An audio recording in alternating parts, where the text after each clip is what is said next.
Although Whiteley could actually act. I have to admit, Yeah. she could actually pull it off, and she wasn't just pure eye candy. Yeah. She, she actually played a role. There was some dust on her in the end.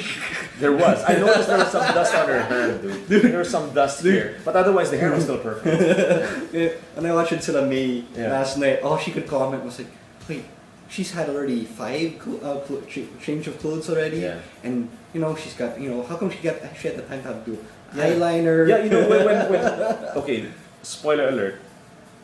Patrick Dempsey, her boss, is bad. He's evil. There's a part where he takes her hostage. Hours go by, and she gets to change clothes while she's taken hostage. What the fuck, man? Come on, you're the hostage. Okay, I'm okay. You look good, but come on. This is our theory from last If I night. was her, if I was Patrick Dempsey, I would have done her first. This is our theory. Yeah. Exactly. This is our theory from last night. We were thinking, probably in the deleted scenes, like he was like telling her, it's the end of the world already, and So might as well do you. Shia LaBeouf's never gonna come for you. Yeah. So I'm gonna dress you up and make you look good. Might as well make the most out of it. Yeah, maybe because when that happened, that's one of the things I noticed. I was that bored already that I was like, gee, hostage, but not be his stuff. Crap, man. Yeah. So those kinds of things they started gnawing at me. I have to also say that I like the Bumblebee here. Bumblebee he's evolved a lot since the first film. I mean, Bumblebee traditionally is one of the favorite Transformers because he's the one who the kids really tend to identify with. Although he had really bad design in the cartoon. Yeah, in the cartoon he was just a Volkswagen, Bad and he design. kind of had horns. His horns. Yeah, so and he had a decent voice actor, but here he's taken it to the next level. I must say, badass. He's badass here. He has one moment there. Yeah, where he's just- one classic moment when it happens. You're like, our little Bumblebee's all grown up now. So there. Props to them for taking care of Yeah. Bumblebee.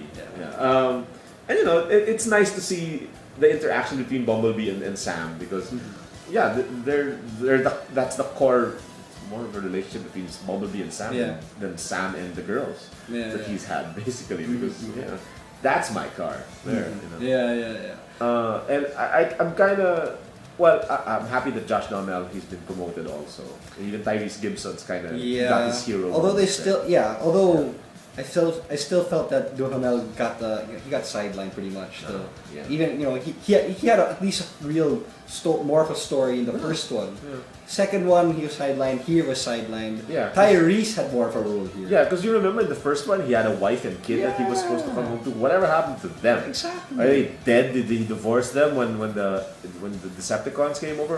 What? There's no mention of them at all now. Nothing. Tyrese really had more to say here Yeah, because more to say. he's out of the U.S. Air Force or he's out of the Army, and he's actually going to help out with Sam's struggle to get Rosie back in Chicago.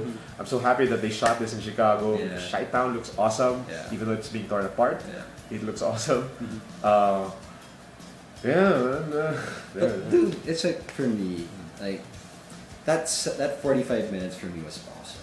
As in, like there were so many money shots that you just mentioned. Not just the building falling, Yeah. but even on the highway when they were like The chase. with the chase Yeah, sequence. yeah. I love that The sequence. chase was awesome. I I have to give the chase credit. Yeah. Kick-ass. But it's just not enough. Anytime that Optimus came into the scene, it was always a good moment for me because Peter Cullen is a great voice actor. Yeah. Again, like I said earlier, remember what I said about me keeping my Shockwave? I've kept my old Optimus Prime toy from '84. It's still functional. I put it beside my new Optimus Prime toy from the first movie, and they look like father and son because the new Optimus Prime is gigantic and the small Prime here. When they bring out the trailer in this third one, that was awesome. Yeah. With the moment that he gets in the trailer, I'm like, oh. I like the I have to give him credit. There are money shots that I like. It's just not enough to save the film for me. I love those shots, and even whenever Prime showed up, exactly like you said, go to save the day. Yeah. It looked awesome, especially when he came flying to kick the shit out of that shockwave worm. Yeah.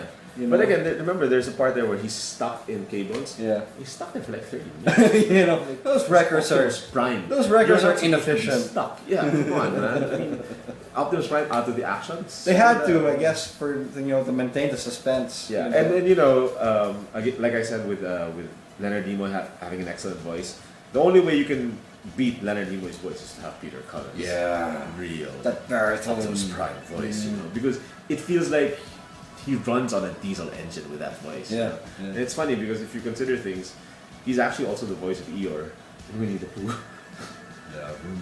Yeah, it works. Peter Cullen, man. It works. Yeah, it's the great Peter Cullen right there.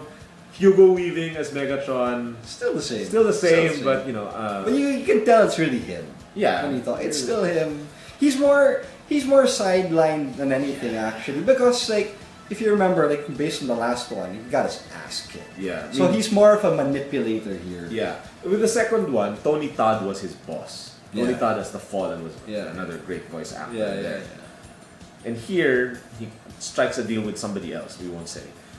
And he's kind of left to the side. And him and Starscream, they become almost comedic. And it's kind of sad because this is Megatron. This is supposed to be the baddest of the badasses. So I think that's part of why I'm kind of disappointed. He gets his moment in the end. gets his He moment. really does get his moment in the end. It's a bit short. It's way too It's a short. bit short. I thought that the final confrontation with Prime should have been longer.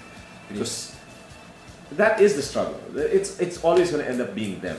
And there should have been more of those lines. Like in the first one, one shall stand and one shall fall. Actually, They really went for I it. actually like the ending line of and because like Let's see. I liked it, although I felt it was a bit of a cheat. Because like